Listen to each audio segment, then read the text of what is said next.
Pour s'éloigner de la zone de relégation, Soyaux-Angoulême ne veut plus perdre de points à domicile. Déjà battu 2 fois à Chanzy, les Charentais reçoivent l'équipe en forme du moment, Béziers.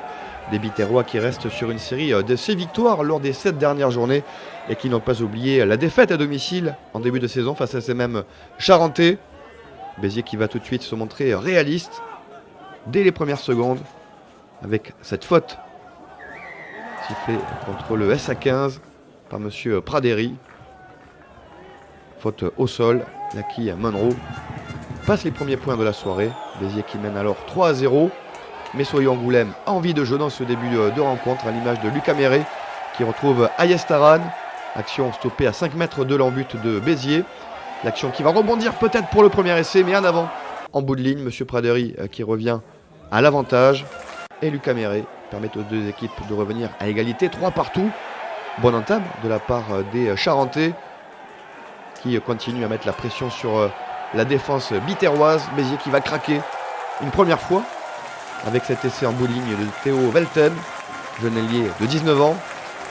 Premier essai de la soirée qui ne sera pas transformé. 8-3 pour Soyaux-Angoulême.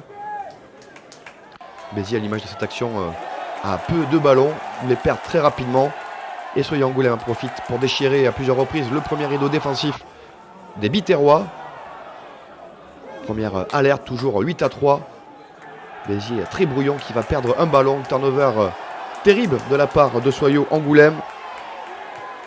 Avec Mao qui va jouer au pied. La défense biterroise se loupe avec le rebond. Et Ayastaran a bien suivi le demi-mêlée de Soyaux-Angoulême qui aplatit le deuxième essai de son équipe, transformé par Lucas Méré. Lucas Méré qui rajoute 3 points de plus juste avant la mi-temps. 18-3 en faveur de Soyaux-Angoulême. Déjà 2 essais à 0. Béziers qui n'y est pas, à l'image de cette faute qui va entraîner un carton jaune. Faute de Benjamin Desroches qui laisse ses coéquipiers à 14 contre 15. Coup dur pour Béziers juste avant la mi-temps. Première mi-temps oubliée pour les Biterrois, complètement dominés.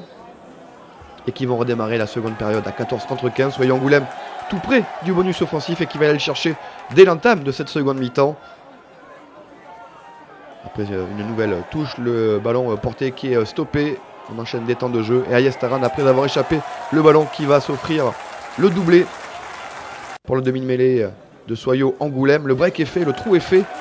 25-3 en faveur de Soyaux-Angoulême. Béziers va timidement réagir avec cette action à la 54e minute. Mais là encore une fois, gâché par une nouvelle faute.